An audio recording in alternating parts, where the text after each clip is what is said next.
Gusto niyo bang makipagkasundo pa sa mga Duterte? Oo. Ako, ayoko ng gulo. Gusto ko makasundo sa lahat ng tao. Mas maganda, marami na akong kaaway. Hindi ko kailangan ng kaaway. Kailangan ko kaibigan. Wala, kagaya ng sabi ko sa'yo, pagka, hi- hindi ko, magko-confess ako dito. Pwede naman po, para akong pari po nito ngayon. Ano po?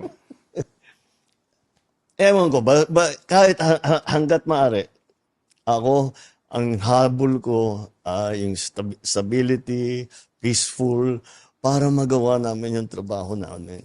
Kaya ako, laging akong bukas sa ganyan. I'm always open to any approach na, alika, magtulungan tayo. Diba? Kahit hindi tayo magkasundo sa polisiya, hindi tayo magkasundo. Gawin yung trabaho, pero wag na tayong nanggugulo. Wag na natin, tanggalin natin yung gulo.